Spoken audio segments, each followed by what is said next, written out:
My research of the last year has led me to the conclusion that not even low Earth orbit is possible, that the International Space Station is a hoax, and all manned space travel is fake. First though, let's have a look at the International Space Station. I want to talk about some of the anomalies I see there. For the inside of the International Space Station, there are a couple of zero-gravity tricks that they use to fake it. The first is they have a complete mock-up of the International Space Station built on the inside of an airplane. And that airplane does a bunch of rises and falls. It does a upside-down parabolic trajectory, and that simulates zero gravity. The other main way they simulate the zero gravity is with suspension in front of a blue screen. And they use that trick for extended periods of time, for longer than 45-second segments. But they can't move around as much. They can't do the acrobatic flips and rolls in the extended mode. So there's full motion mode where they can fully move around, and that's faked in a plane. And then there's suspended or extended mode where they're suspended by wires in front of a blue screen. They don't move around as much, but they can make the scene last for a longer period of time. In this scene, Chris Hadfield bends down in order to adjust something, and you can see on the back of his shirt a couple of upticks on either side where you would expect wires to come in on either side of that harness in order to support it. Of course, they've computer graphicked out the supporting wires. You can't actually see them, but what you can see is a very slight discoloration where it's slightly lighter and then it goes slightly darker. And that's strange. That shows a couple of things. First of all, it shows that this isn't live from space. They're often portraying that this is live. Of course, these things are fully choreographed and edited in advance to make sure that there's nothing too obvious that you can see that gives away that this is a suspension in front of a blue screen hoax. The other thing it shows is that this is not raw footage coming to us. This is edited stuff. This is supposed to be a legitimate space program. This is supposed to be the International Space Station, and we should be able to see whatever's going on. But they edit things because the whole thing is edited. In one extended mode scene, Chris Hadfield on the right is going back. He's going back, and then he just stops. That's an odd motion. You would expect if this was true zero gravity that you have to support yourself, you have to stop yourself on both the top and the bottom of your body as you're drifting back. If you just stop yourself with your feet, then your head will rotate backwards. Conversely, if you just hang on at the top with your hands, then your feet will still keep moving. You have to support yourself at both the top and the bottom of your body. But his hands, Chris Hadfield's hands, aren't touching anything. He just goes back and then he stops. And that's odd. You can see a sort of a harness sticking through the t-shirt of Chris Hadfield. It's a harness that's around the waist. That's how they're supported. Also notice that Chris Hadfield has the habit of bringing his knees up. That's because his stomach muscles aren't as strong. He doesn't have as much midriff strength as some of the others who are able to elongate their body and make the hoax look a bit more realistic. He's constantly bringing his knees up because he's not as strong as the others. Occasionally, though, the others bring their knees up too. Notice that in the extended scenes, which seems to be done in front of a blue screen, like if you have a look at this guy going back towards the screen, there's some strange shadows there, look like they're CGI'd in. Using computer graphics, they edit out the supporting wires and edit in these rotating floating objects. They always seem very concerned with the object. Chris Hadfield looks at it very closely. You don't want the object getting too far out of control, because if it starts bouncing off the cabin in a weird way or goes back to the blue screen, it could ruin the whole illusion. They also don't bounce those oranges off the walls. I'd like to see them get a tennis ball and throw it around really hard and fast. And I'd like to see them do-si-do each other really quickly, which they can't do, or they'd get all their wires tangled up. The extended mode is much quieter than the full motion mode. In full motion mode, you can actually hear the sound of the jet engines, the engines of the airplane. in every single scene of full motion mode, in every segment of the International Space Station, you can hear this loud sound, the sound of the jet engines. You could argue that it's the air conditioning system. Not even an office air conditioner is that loud. And why is there a loud sound in every segment of the International Space Station? That's because no matter how soundproof you make it, you can't filter out all of the sound of the jet engines. An airplane is just too noisy. You can put noise-cancelling headphones on when you're on a plane, and that doesn't stop the sound from getting through. It muffles it. They also use microphones that don't pick up very far away. If you have a look at this scene here, you can see that when the microphone's in the middle, pointing towards the guy in the middle, you can't hear the sound of jet engines as much, but when the microphone goes to the guy on the side, you can hear the sound of jet engines a bit more. So you can't truly soundproof the inside of the airplane where they fake full motion mode. You can see in this scene from the recent National Geographic documentary Live from Space, Koichi Wakata is looking at the window there. This is full motion mode, and you can tell because of the sound of jet engines. In quiet mode, they can go to the cupola and they can look through at their model. And you can see an amazing model. Gee, why would you build the International Space Station out of a bunch of long, thin segments that can easily break at the joints? So there's their fairly realistic view of the rest of the International Space Station. Hello, Rick. Hello, Dermot. Welcome to the International Space Station. Oh, it's nice to have you with us. Rick, thank you so much. When did you apply to join the astronaut program yourself? Well, actually, you know, getting selected as an astronaut's not as easy as it sounds. I started applying many years ago, and it actually took me 9 years and 9 different applications before I was finally selected in 3 different interviews. Oh, absolutely. It went well beyond any expectations I had. And Koichi, you're the commander of the ISS. Congratulations, the first Japanese commander. What does being commander actually mean? Well, it's quite an honor and a big challenge for me, but I am humbled to take up this challenge. I'm so happy to be able to work with my very hardworking crewmates, Rick and Misha. And I think I got to see that I have a really talented and motivated crew. I got the easy part.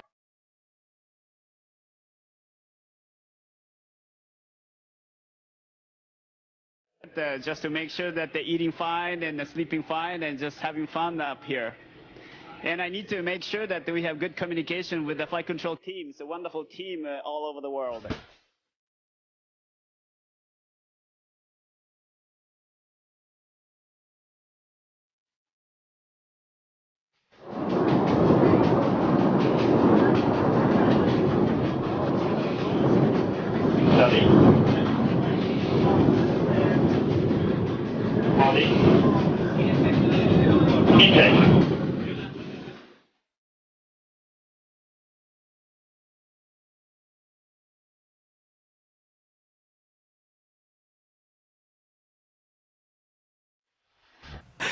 Yeah, I wish, but you know, we work together as an integrated team, and it's really a lot of fun to work with Rick and Misha.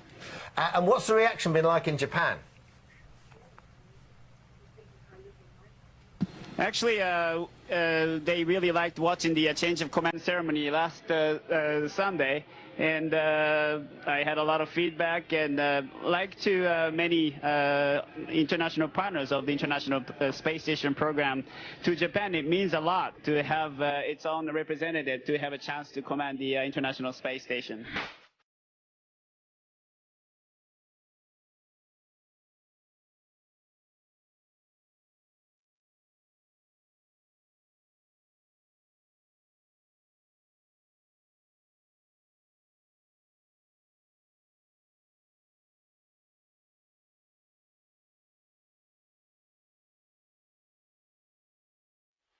Now have a look at their feet. There's stabilization bars, blue stabilization bars.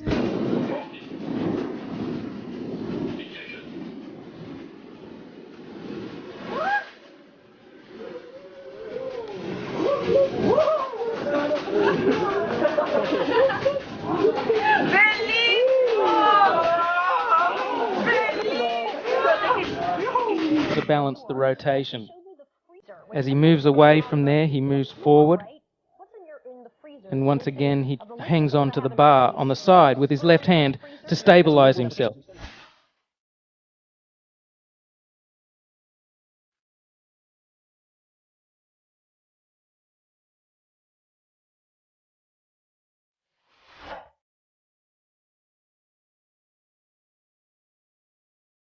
From the International Space Station. Hello, Katie. Hello. This is so cool, isn't it? Hey, Katie, I want to welcome ask aboard you a the space question. station. This is Leah. Look at this. Wow. Are you going to be okay, or? There's a delay, too, so we got to take that into consideration. Katie, can you hear me? You know, we Yes, I can hear you. Yes, I can hear you. Oh, good. Thing we do, we're weightless, and all the things we're doing it with are weightless as well. So you start off with that teeth brushing thing, and I have to say, you know, spitting, that's going to be a problem. So we swallow our toothpaste, and the day goes weightless from there. And then what is your average work day? Is it like a real 8-hour day, or? And then what do you guys do? You sit around looking out the windows? Or what do you guys do? This is what I want to know. That scare you? I won't say they scare me, but I'll tell you that I take them very, very seriously in that we exercise, about almost 2 hours a day, which I'll say I'm not disciplined enough to do down on the Earth. But I do it up here because the implications of not exercising are really having a tremendous amount of bone loss. And I have a 10-year-old, and I figure I still have a lot of running around to do when I get home. Katie, I wanted to ask you, other than your family, your son, as a woman, what do you miss the most?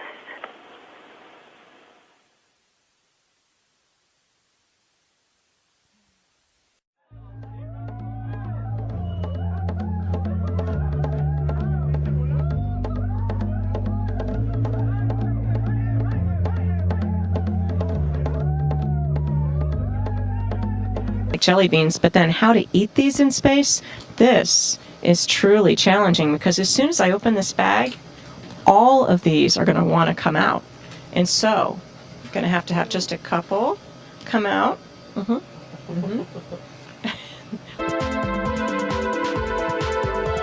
Japan, and that brings us to Koichi, who's in the Japanese lab Kibo. So Koichi, walk me through what you're working on in this lab. Yeah, this is an experiment called Spheres. And these satellite robots are specifically designed to function in the microgravity. They contain the software that the scientists are testing. At first, this looks like a full motion scene to me, but on closer inspection, I think this is a suspended mode scene. When it's sped up, you can kind of see them swinging, and it has the same backdrop as the other suspended mode scenes. And then there's this weird part. Rick Mastracchio puts out his hand and he moves forward. Maybe he's using his feet to wedge himself forward somehow, but it doesn't look like it. The floor is smooth. His foot is behind that blue handle that's attached to the floor that he keeps both of his feet under and keeps shuffling back and forth on. He sticks his left hand out and then he just moves forward. He is Superman. That's how Superman moves forward. He sticks out his arm and he flies. Another aspect of the illusion of space travel is spacewalks. These are faked inside a swimming pool. It's a custom-built swimming pool, and that's a great way to fake zero gravity. About 6 months ago, in 2013, a gallon of water leaked into one of their spacesuits in a matter of seconds. NASA doesn't really have a proper explanation for how on earth this could have happened. There shouldn't be water leaking into someone's helmet and a person almost drowning in space. How can you drown in space? They now wear snorkels to make sure that they don't drown in space. How can this be happening? A snorkel in space? There could be some water in the porous plate sublimator. When they were on the moon, They supposedly had about a gallon of water, but that cooling system is supposed to be well away from their head. There really is no sane explanation for why a gallon of water would leak into someone's spacesuit, unless you realise the whole thing is faked inside a swimming pool.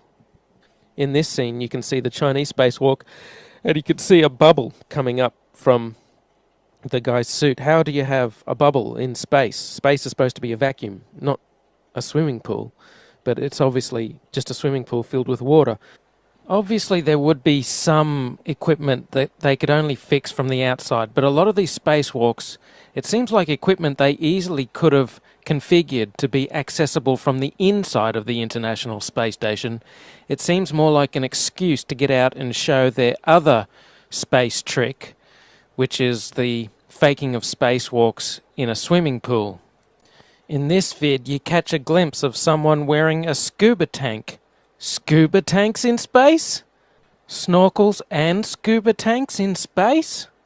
They act like a spacewalk is just a walk in the park, like there's very little danger involved at all. They're looking through the spacesuits. Oh, here's a spacesuit. We're going to go for a spacewalk. As if there's no danger at all. Like they don't care. They don't care. They don't act like they're in a life-threatening situation, like they could die at any second, even though they can. So you would think to preserve their life they would want to minimize the amount of spacewalking that they did. But there seems to be an abundance of equipment on the outside of the International Space Station that constantly requires repairing, which makes for a good TV spectacle and is inspired by movies like Sandra Bullock's Gravity. And after Gravity came out, they of course had to do another spacewalk to fix some emergency, some piece of equipment that their lives depend on that amazingly they can fix every time. But you know what? Thanks to the genius of the engineers at NASA, they employ snorkels in space now, so that should stop them from drowning. Right, so the snorkel, as I mentioned, this is actually a part that we can change out on the spacesuit. It's part of a waterline vent tube assembly, which is actually what runs from the backpack of the suit, and it's what hooks up to the liquid cooling and ventilation garment that the crew members wear. So normally these tubes will be passing water that's providing cooling around the crew member's body. So some smart engineers on the ground were able to figure out, hey, it's a similar diameter to a snorkel that you have for scuba diving. So what if we're able to, each waterline vent tube assembly has 2 of these tubes. So by just sacrificing one of our spares on board, they were able to come up with a way to just snip off the ends and then file it so that it's not rough in the crew member's mouth, and then apply Velcro. We already have Velcro inside the suit, which is what holds the drink bag up to the front part of the suit. So they were able to come up with this ingenious idea to hold it in. Well, I guess the unique experience is a really good way to describe it. There's one aspect, the part of being outside that is really similar to being in the NBL, the training facility, the neutral buoyancy lab, the big swimming pool we have at Johnson Space Center down in Houston. Everything looks the same in that swimming pool, but outside, there's a big Earth going by. There's sunsets and sunrises to kind of wake you up or brighten, kind of blind your eyesight, and so just the view is what's completely different. That's what takes your breath away when you're trying to get back to the business of doing your work, and amazingly enough, the Earth is just rotating by underneath you. And, we talk about spacewalks, but it's a bit of a misnomer. It's more like space floating. You're really not out there walking. And I guess the best analogy I can tell everybody is if you could imagine yourself scuba diving in a suit of armor, that's about what spacewalking is like. And the Wide Field Planetary Camera 2 is clear of the structure of the telescope, and now FOISTA will be maneuvered by Meg. It's a Chinese spacewalk. A bubble rises in the pool. It's complete fraud. Here the helmet gets hit on the International Space Station, and a bubble rises into the pool.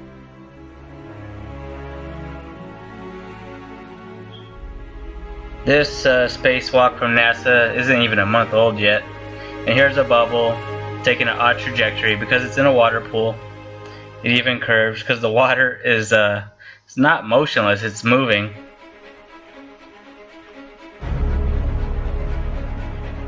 And here on the International Space Station, they once even got caught with a scuba tank in space. It's ridiculous that they get away with this shit. What's even more ridiculous about them filming spacewalks in a water pool, and spacewalks are impossible, is that the women for the hoax perm their hair.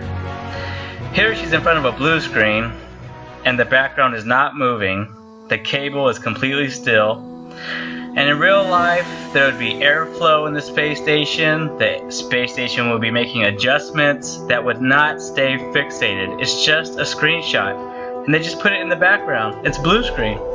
And her hair is permed for this ridiculous hoax. This is a video that I made about the absurdity with their hairdos. They perm their hair, it's ridiculous, their hair stays fixated, the public doesn't notice that their hair is permed. And yeah, the women are completely ridiculous on the space station. In 0G, hair is moving through air. It behaves like hair moving through air.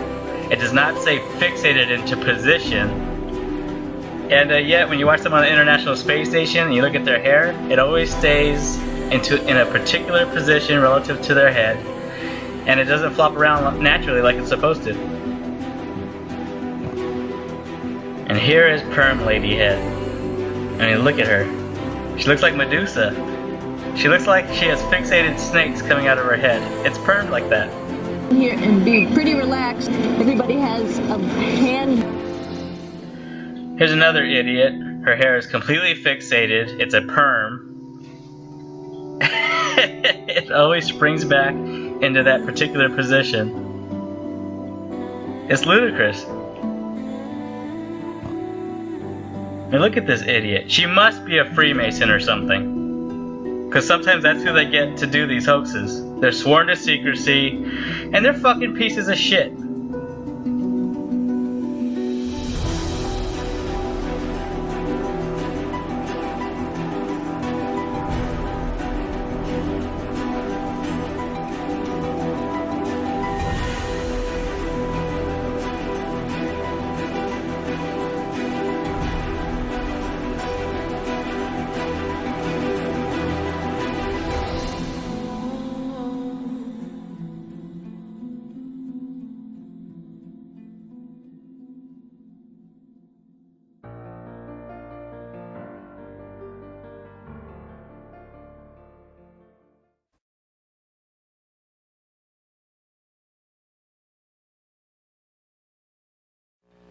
Just 24 hours ago, the 6 crew members had an opportunity to conduct what now has been the traditional change of command ceremony. They gathered inside the Japanese Kibo module for that activity, in which Max Sarayev formally handed over the reins of the command of the International Space Station to Butch Wilmore. There were opening remarks from Reed Wiseman and Alexander Gerst. So for your viewing enjoyment, let's take a look at yesterday's change of command ceremony. Okay, welcome everybody to the Expedition 41. Now notice Clive Davis always holding his hand into a fist over fist. Now, in the Masonic world, that means time is up. His time has not come up yet. So who does he referring to when he holds his hands over his fist? Someone's time is up, is Whitney. Okay, welcome everybody to the Expedition 41-42 Change of Command. This is Reed Wiseman. I'm joined with Alex Gerst and Max Sarayev, and the three of us are heading out tomorrow. So we just wanted to kick it off by saying a few words. And for me personally, this is the most unique ship with the most amazing crew and the most incredible ground support that I've ever worked with. And it's been an honor and a privilege to spend 165 days up here.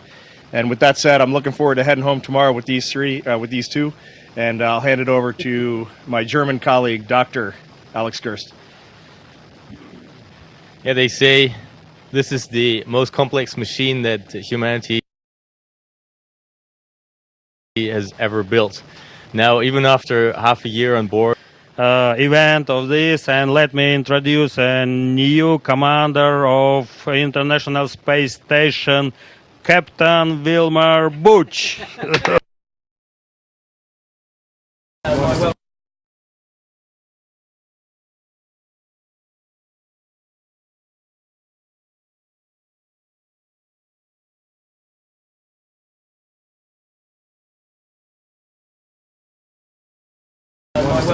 Introduce a new commander of International Space Station, Captain Wilmer Butch. All right, thank you, Max. Hey, I want to congratulate you on a great tenure as commander of this engineering marvel. It's nicely done, Max. And to the whole team here, thanks, guys. It's been a wonderful 2 months. We're going to miss you guys when you leave tomorrow. And for the team on Earth, it's an amazing, as Alex said, it's an amazing accomplishments day in and day out, things that takes place here. And you think about all the people literally around the globe working together for the common good of mankind. And I want to, like as they said, thank everyone as we go forward. And with that, we'll say increment 42 has begun. All right? Congrats. All right. Congratulations. Congratulations. Thank you all.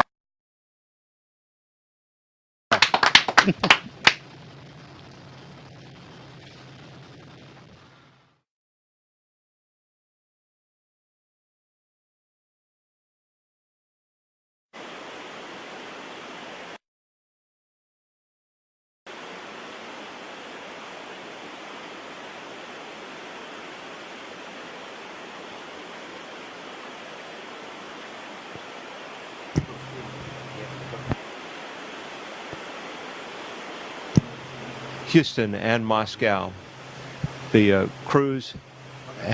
the crew of Expedition 28 has had the discussion about emergency procedures during the transition period that will exist from the change of command ceremony tonight until the hatch closing and official departure. Andre and his crew tomorrow. And it's been great flying with you. It's been great working with you. I am ready to accept command. Thank you. Thank you, Mike. So for the International Space Station program, all the international partners, thank you very much for giving me the keys to the family car. Thank you, Kevin. With great humility and pleasure, I accept command of the International Space Station. Thank you, sir. There you go. Good luck. Congratulations. Congratulations on becoming the first Canadian commander of the International Space Station. We look forward to working with you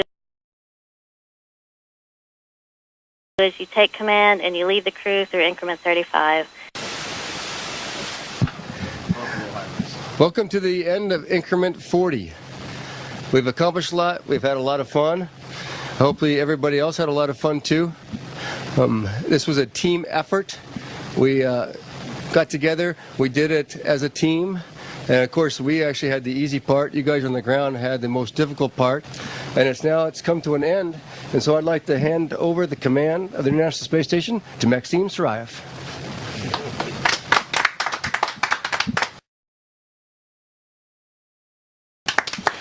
Thank you very much and welcome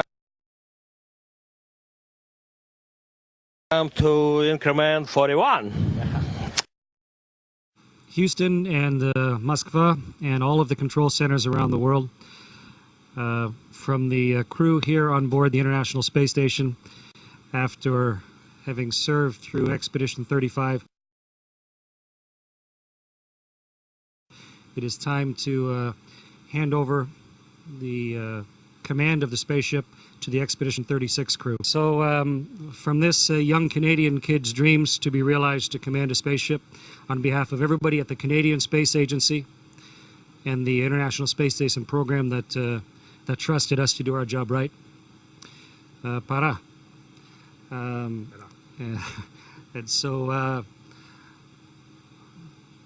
I pass command of the International Space Station to Pavel Vladimirovich Vinogradov. Congratulations.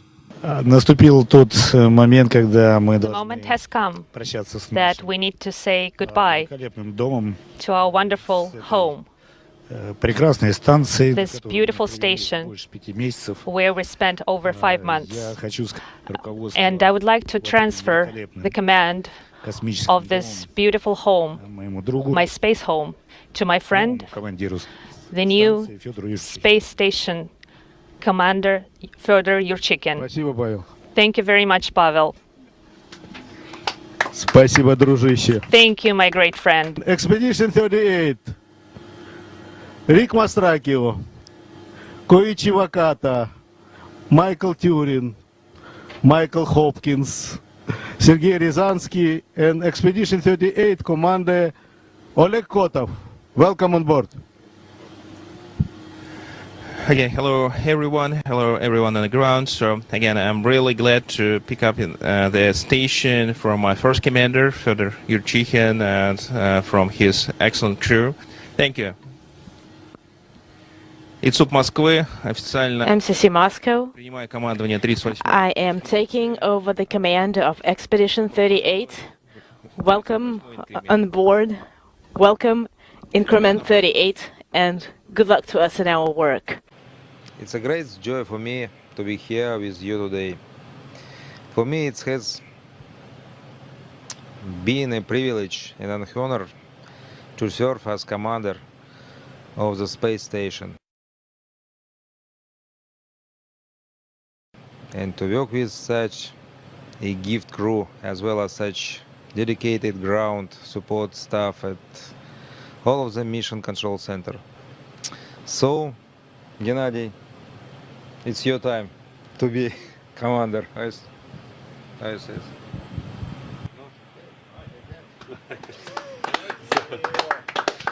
it.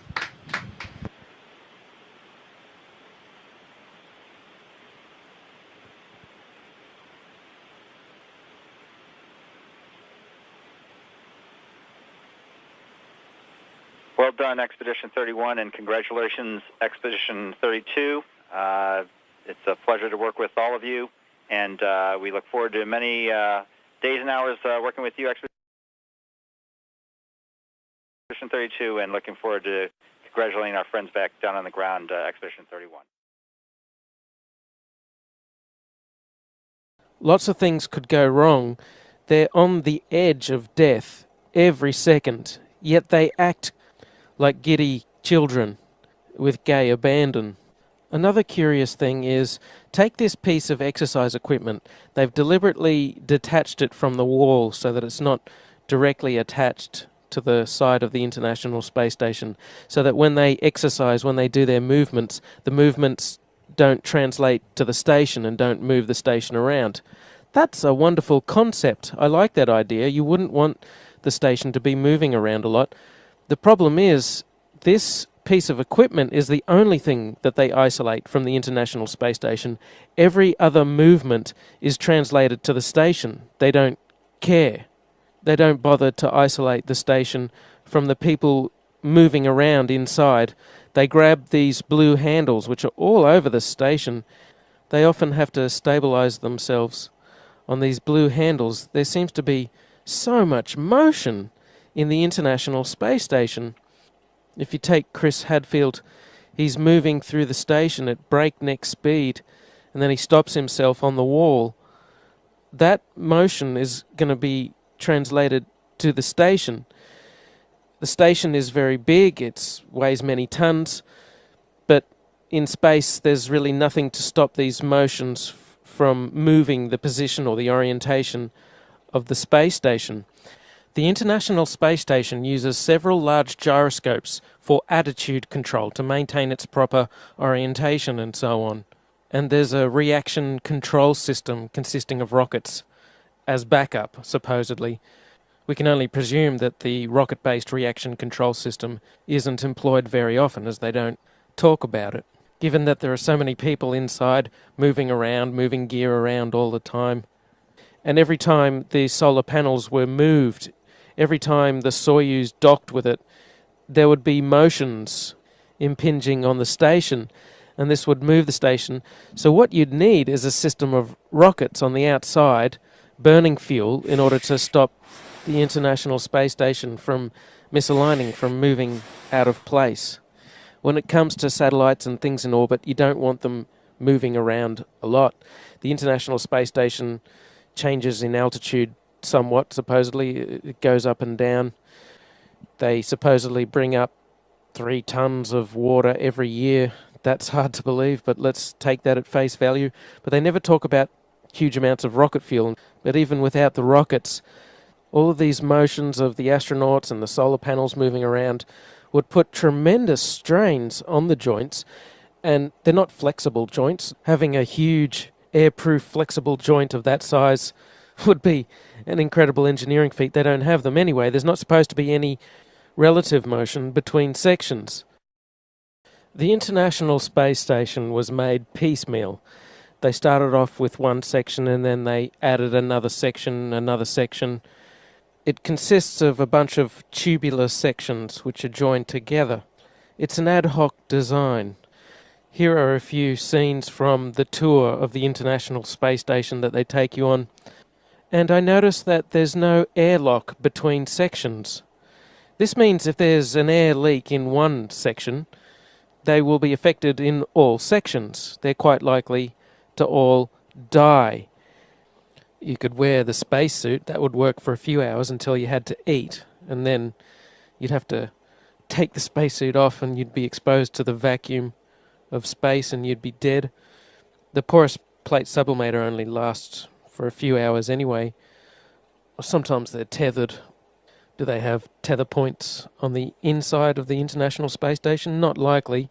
They don't really design it with life in mind. You could argue that they all scramble into the Soyuz and try and get back to Earth in the event of an air leak. Well, that would be very odd. They would have to completely change and recalculate all of the re-entry parameters if you're going to cram all 11 people or however many people they have on there. They have many people on the station at the same time.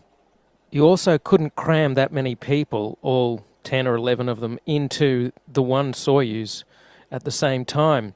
They only ever have one emergency Soyuz escape capsule. You couldn't cram them all in. It's very odd that they're up there in this life-threatening situation where an air leak could happen at any time and they could all die, and there's not even enough lifeboats for them to make it back to Earth. Having no airlock in between sections is very odd. The more sections they add to the International Space Station, the more dangerous it becomes, and yet they don't care. They just add as many as they like. Check that out. Sun sets, space station gets brighter. This is just a bunch of bogus garbage. You can only see it if you speed it up. You won't notice it in real time. Look. What could be, if the sun is setting behind, what could be brightening the space station? And notice how they changed that scene too. It cuts.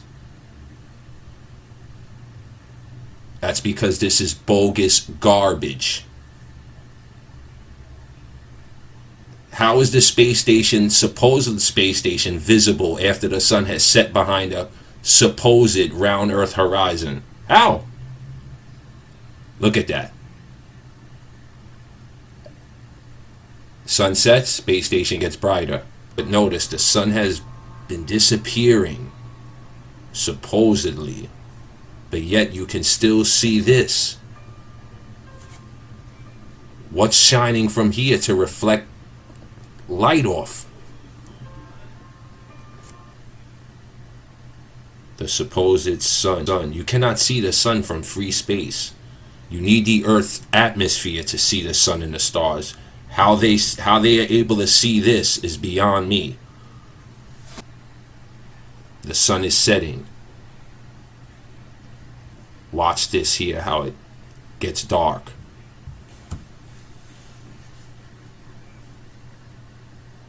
But in the other video it was still visible, and there was no sun. But I know many will say that the sun was out of the picture. It's just garbage. And you're being lied to. And NASA cannot hide it anymore.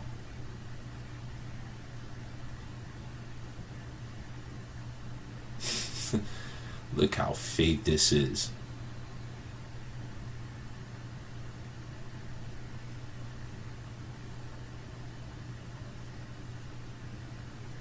Look at that.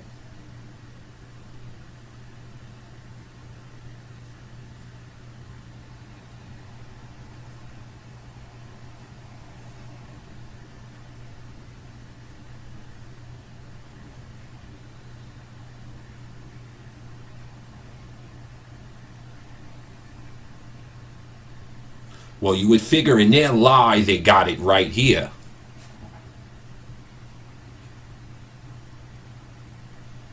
Gone. Sunsets, space station not visible. Look at that. You can't, there it's visible, there it's invisible.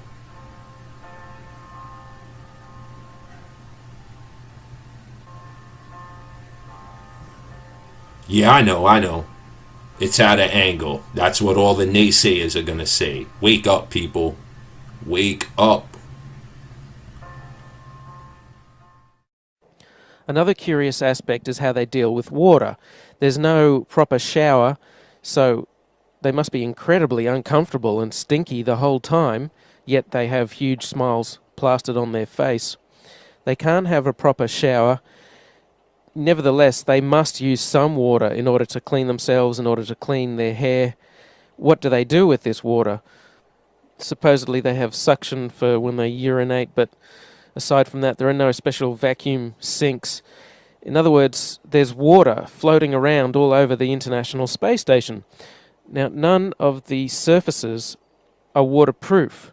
It's just expected that you keep the water confined to one area of the International Space Station, away from the delicate electronic equipment and so on. And what do you do with this water, especially dirty water? Because that's what water does. It absorbs dirt and particles. They would accumulate so much filthy water. The mantra, of course, is recycling. They're supposed to recycle everything. Wow, they have some amazing recycling technologies on the International Space Station that they can't demonstrate anywhere else. I mean, it's a super water recycler that's compact enough to fit inside the International Space Station. Imagine how much maintenance such a system would require.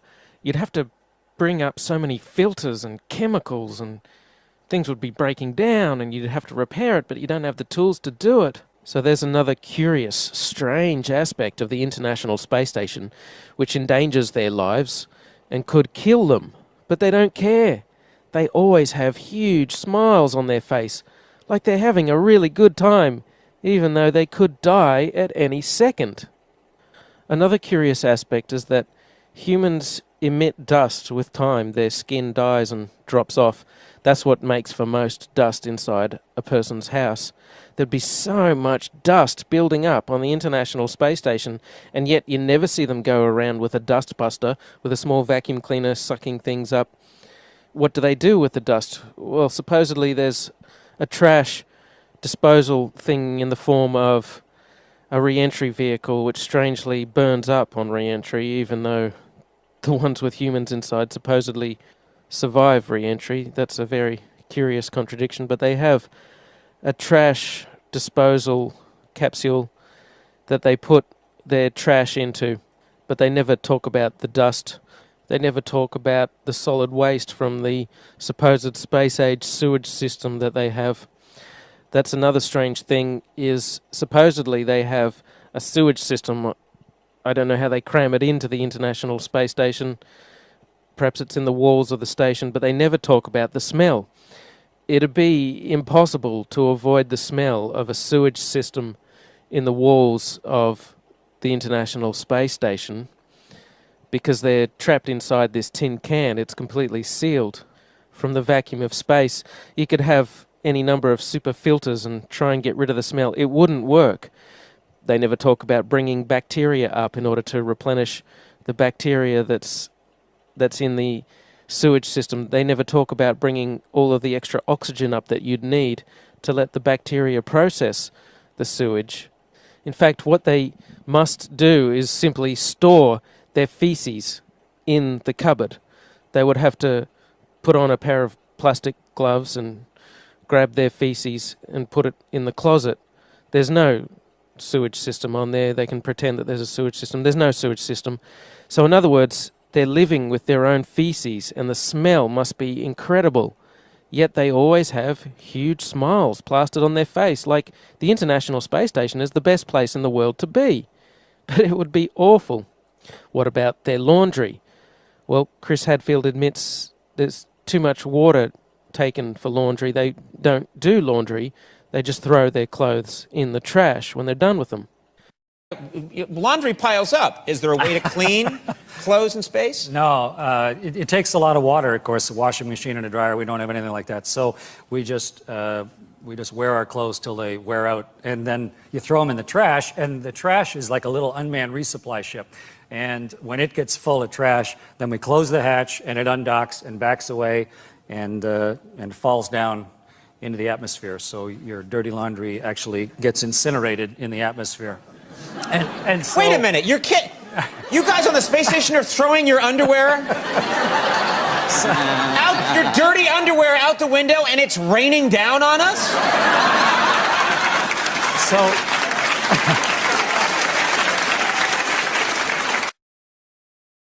So take this woman, Sunita Williams, has supposedly been on the station for 200 days. She's never had a proper shower in that time. She's never laundered her clothes. She just wears her clothes for, I don't know, a couple of weeks, a month, and then throws them out. In other words, she stinks. She's horrible. She's clammy. She's disgusting. Living on the International Space Station, you might be 6 months without a real shower. Essentially, you have a sponge bath is what you do every day. And yeah, you do get pretty sweaty because you're working out. But surprisingly enough, when the shuttle crew came to pick me up, was one of my first questions, do I smell? And they said I didn't smell, and they said my hair didn't look greasy, so I was pretty happy with that. And yet they all act like they're so happy to be on the International Space Station. It seems mandatory to smile if you're on the International Space Station. I guess when you're doing a hoax, you have to have a big smile plastered on your face, because that's what distracts people. Now check this video out. The whole video is about a minute long. I said 45 seconds before was the maximum for full motion mode. It may be more like a minute that they can do this full motion zero gravity mode, because then the airplane finishes its parabolic trajectory. It has to dip down for a short period of time. There's double the gravity. Anyway, have a look at the end of this, and there's a strange motion to the center. Take a look at the way it moves. It kind of skips out of her control a couple of times. First it dips down and then up a little bit, and then at the end it goes up a little bit, and she kind of looks a bit embarrassed, like she's been caught putting her hands in the cookie jar. Oops, I hope you didn't see that. No, we didn't see, Katie. Just keep the beautiful smile on your face, and that'll distract us from the hoax. They supposedly urinate into these funnels. How do they keep it clean? How do they stop it from being encrusted with dried urine? You can't use water to clean it. You could, but you'd be wasting a precious resource, and then there'd be dirty urine-filled water floating around the cabin instead of ordinary water. So to summarize, they're living with their own excrement, their feces and their urine. They build the International Space Station out of long, thin segments. There's all kinds of motions being translated to the International Space Station through these blue handles everywhere. They could spring a leak between segments easily. There's no airlock between segments. They don't do laundry or have showers, and they're incredibly uncomfortable the whole time. They don't have access to proper medical treatment or facilities. They have to routinely go outside to fix equipment because they like to put stuff on the outside of the International Space Station that can only be fixed from the outside. So in short, this International Space Station is a suicidal hellhole. It's an awful place to visit. Every second their life is in danger and they could easily die, yet nothing ever goes wrong that they can't easily cope with and fix given the incredibly limited set of tools they must have up there. And they act like they don't care. The International Space Station is the worst place in the world to be, and yet they act like it's the best place you could be.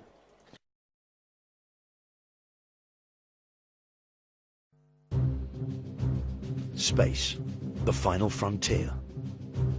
Man has been traveling here since the 60s. All of them brave voyagers, highly trained astronauts, not everyday people until now. Our mission, to take ordinary members of the public, put them through a rigorous training regime on an isolated Russian military base, and then blast them off into space. Or so they'll think. Unbeknownst to them, they'll never actually leave UK soil. The scene is set. The countdown to launch has begun. Will the contestants even want to go into space? And if they do, will they fall for the biggest practical joke in television history? We're about to find out in Space Cadets.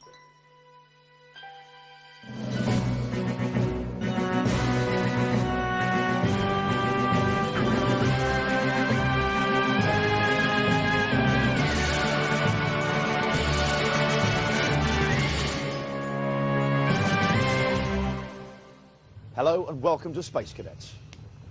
It's Space Gym, but not as you know it. So what are we trying to achieve here? We have a two-part mission statement. Part one, we must convince a group of people that a large field a stone's throw from Ipswich is in fact a Russian space training facility. Part two, we must convince this same group of people we're going to put in a shuttle, blast them into space for 5 days, where they'll make history as Britain's first televised space tourists, when in fact they will be in this high-tech shuttle simulator based on genuine NASA blueprints in this aircraft hangar here in that same field near Ipswich. Now, if they last the full 5-day mission without rumbling us, they'll each walk away with a bundle of cash. This is the most elaborate and expensive hoax in British TV history. So what could possibly go wrong? Hello, and welcome to the International Space Station. I'm Katie Coleman, NASA astronaut, MIT graduate from 1983, and this is my world.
Fake ass shit. Yeah, you're still in space. Great flip.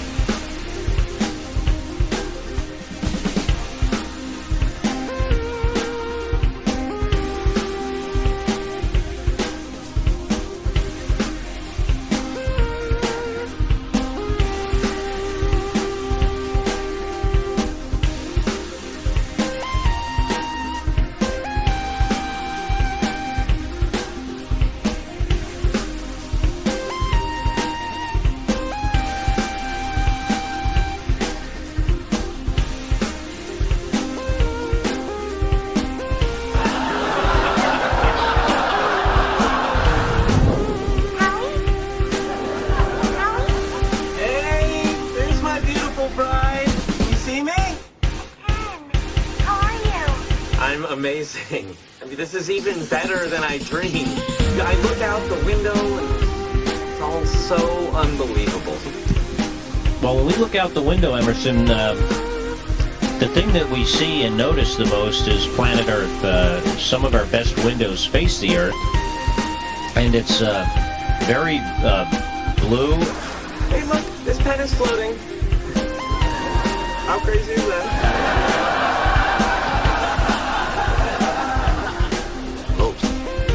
Realize you just laid your ass off to your wife and your mother. You don't have to shout, Raj. It's not like I'm an astronaut floating around in outer space. Oh, wait, I am.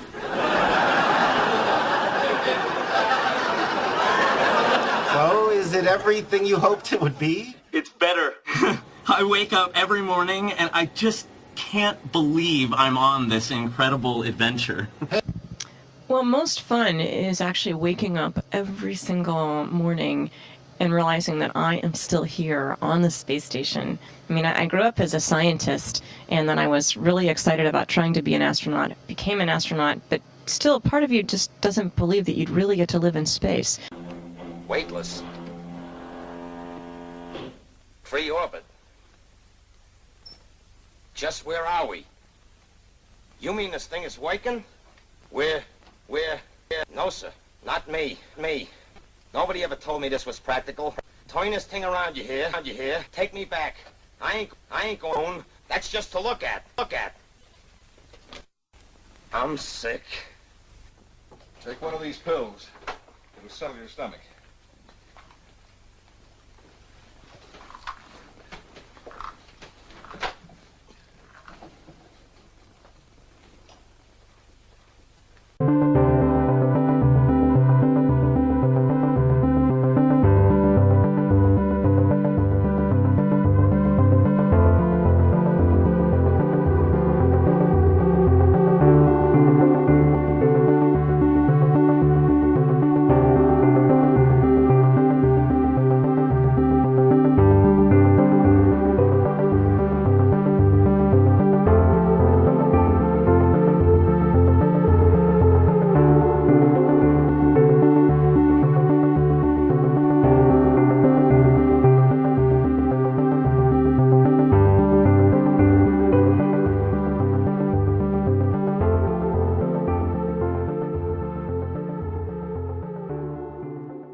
Thank you.